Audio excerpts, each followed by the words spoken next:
Good morning, good afternoon, good evening from wherever you're watching this today. Thanks for joining me. My name is Andrew and I'm the Movement Monk. Today we're going to be doing some hip internal rotation pails and rails from a half straddle position.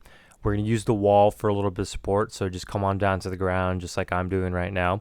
And I'm going to start with my left leg for the internal rotation. So that's the one at a 90-90 position, or it's going to be at a bend. My right leg or my forward leg is just going to be at a straight and extended position. How you're going to make this your own stretch is how far or how close you'll be to the wall.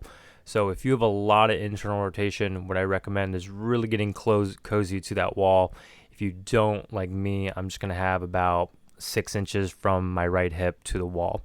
From here, you're just going to hang out in a passive stretch for 2 minutes, and you're going to focus just on staying nice and upright and just settling into the stretch. What helps out with this, if you slowly inhale in through the nose and then exhale out through the mouth. Try not to be distracted with phones and just really just be present here with this stretch. It is quite intense.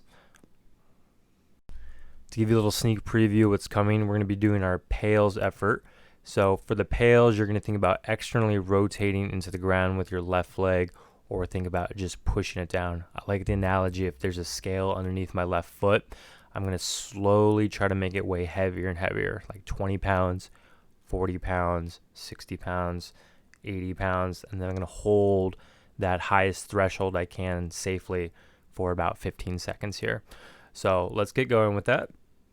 So I want you to just push down to the ground with your foot. Let's go through those same cues. You're going to push down 20 pounds, 40 pounds, 60 pounds, a little bit harder, 80 pounds, and give me that strongest, safest, highest effort here for about 15 seconds, and try to keep that contraction as specific as you can to that left hip. Try not to get like the whole body involved first.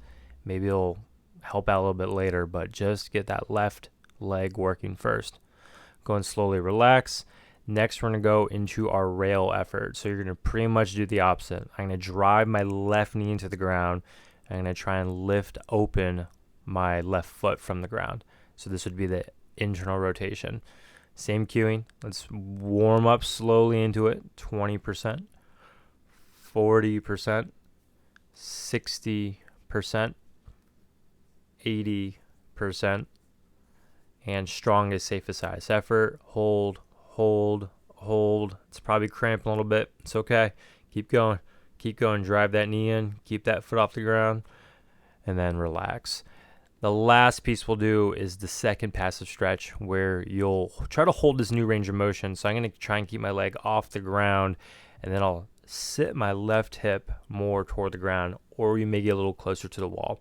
The point of this is you're trying to get a new passive stretch from the beginning one, because you just created a little bit more range of motion, and then you just pretty much want to hang out here for another 2 minutes.